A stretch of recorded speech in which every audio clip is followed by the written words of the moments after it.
দীর্ঘদিন ধরে খনন না হওয়ায় অযত্ন অবহেলায় পুরোপুরি ভরাট হয়ে গেছে হাটাজারী উপজেলার মিঠাছড়া খাল। একদিকে জলাবদ্ধতা, অন্যদিকে পানির প্রবাহ না থাকায় বছরের পর বছর চরম ভোগান্তি পোহাতে হয় কৃষকদের।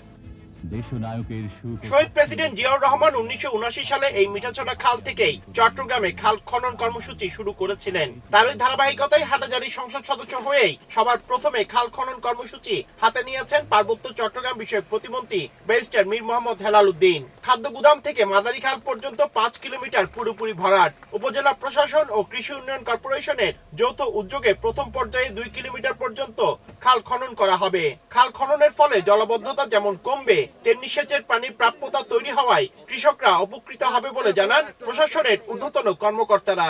এটি সংস্কার করে দেওয়া হলে পানির ফ্লোটা ঠিকভাবে আসবে এবং আমাদের কৃষক ভাইরা খুব সহজেই পানিটা পাবেন এবং নতুন করে অনেকগুলো আমাদের কৃষি জমি চাষের আওতায় নিয়ে আসা সম্ভব হবে। প্রাথমিকভাবে আমরা 2 কিলোমিটার খনন করব এবং পরবর্তীতে আমরা পুরো খালটা কন্টিনিউ করব খনন কাজ। বিকাশ পেমেন্টে 10,000 টাকার বেশি অফার। শপিং চলছে তো। দীর্ঘদিন পর খাল খনন শুরু হওয়ায় খুশি কৃষকরা। খাল কাটা হলে তো পানি আসলে আমাদের অনেক উন্নত হবে।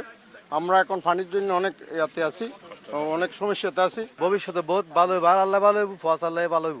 দখলকারীদের বিরুদ্ধে হুঁশিয়ারি উচ্চারণ করে পার্বত্য চট্টগ্রাম বিষয়ক প্রতিমন্ত্রী বলেন, দখলকৃত খাল দ্রুত উদ্ধার করা হবে। এখানে বিন্দু মাত্র ছাড় কাউকে দেওয়া হবে না। যতগুলো অবৈধ ভাবে স্থাপনা আছে, খালগুলোকে ব্লক করে রেখেছে, এগুলো অবশ্যই এগুলোকে উচ্ছেদ করে এই খালের নাব্যতা ফেরত আনা হবে। হাটাজারিতে ছোট বড় 150টি খালের মধ্যে গুরুত্বপূর্ণ খাল খনন করা হবে। পার্থপ্রতিম বিশ্বাস, সময় সংবাদ, চট্টগ্রাম।